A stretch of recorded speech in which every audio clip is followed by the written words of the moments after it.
This is iFIBER 1 News. Here are today's top stories. After a weekend-long search, there's still no sign of Kelsey Bharath. Portable surveillance cameras have temporarily been installed to monitor two homeless campsites in Moses Lake. Wreaths across America has been honoring the grave sites of passed-on veterans in Grant County since 2014. Sunnyside coming to town is always a big deal for Moses Lake basketball, and last night delivered on that hype. From the iFIBER 1 newsroom, this is iFIBER 1 News, and it starts now. After a weekend-long search, there's still no sign of Kelsey Bharath. The longtime Grant County resident, now living in Woodland Park, Colorado, hasn't been seen since exchanging her daughter with her fiancé, Patrick Frazee, on Thanksgiving Day. Police are calling Bharath's disappearance suspicious. A multi-jurisdictional task force completed the search of Frazee's property over the weekend in Florissant, Colorado. 75 people searched Frazee's homestead on Saturday. A backhoe was brought in to assist with the search. Authorities have not stated if they've found anything of significance on Patrick's property. Investigators want to interview Frazee, who's been communicating with police through his attorney. Woodland Park police say a $25,000 reward is on the table for info that leads to the location or safe return of Kelsey. I'm Sean Goggins for iFIBER 1 News.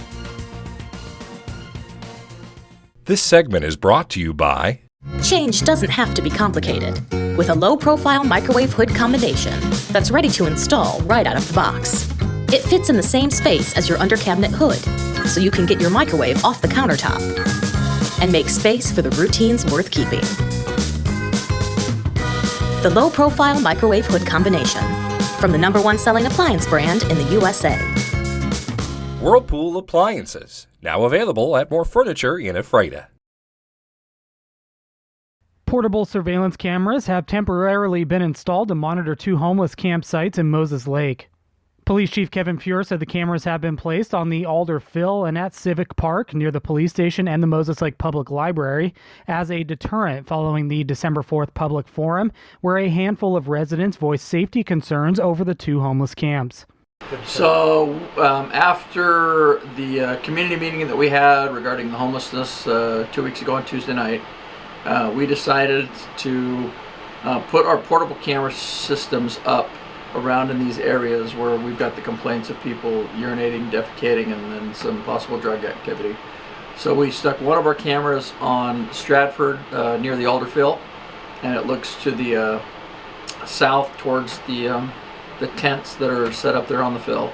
And then we stuck two of our cameras in Civic Park behind the police department, between the police department and the library. And again, those are there just so people know. The Moses Lake City Council recently passed an ordinance banning camping in city parks. The city is not yet enforcing the ordinance, but Fuhrer said he's noticed less tents at Civic Park since the new rule was passed last week. The cameras will likely remain up until the city begins enforcing the no camping ordinance, and the homeless staying in the parks are required to move to other public spaces. Those are there just so people know that we're watching, and so if somebody decides to urinate or defecate, or if there's drug activity going on and we can identify the people or person that are responsible, then we can take action. This is Joe Utter for iFIBER 1 News. This segment is brought to you by Your taste buds bored? Well, then bring them to Jay's Teriyaki. Not only does Jay's have a variety of teriyaki dishes, they also offer mouth-watering salads and sides. Call Jay's 509-764-5155. Jay's Teriyaki, located at 123 East Broadway in Moses Lake, because it's all in the sauce. Wreaths across America has been honoring the grave sites of passed-on veterans in Grant County since 2014. Saturday morning, the annual event started its local tour of cemeteries in Ephrata. Brave men and women who served their country and have since passed away were honored with a short ceremony before wreaths were administered to each of the graves of the veterans. Military members and civilians alike participated in spreading the wreaths to the grave sites. Ephrata local Kurt Moore hasn't served in the military himself, but has great respect for those who do and have. He brought his whole family out to teach his kids that freedom isn't free. I think it's good for the kids to learn that, our our country isn't here for no reason. First Lieutenant Karen Hildebrand was given the assignment to get the main-based operation going in Grant County. The project has boomed since she started it, but she hopes to only see it grow. And the first year we had less than 200 wreaths. Second year we had about 300. Fourth year, we jumped a little higher. This year we have 1,200 wreaths. We'll cover Quincy, Soap Lake, and Ephrata. If we can get more wreaths, and which is done through the fundraising, then we can branch out into the other areas.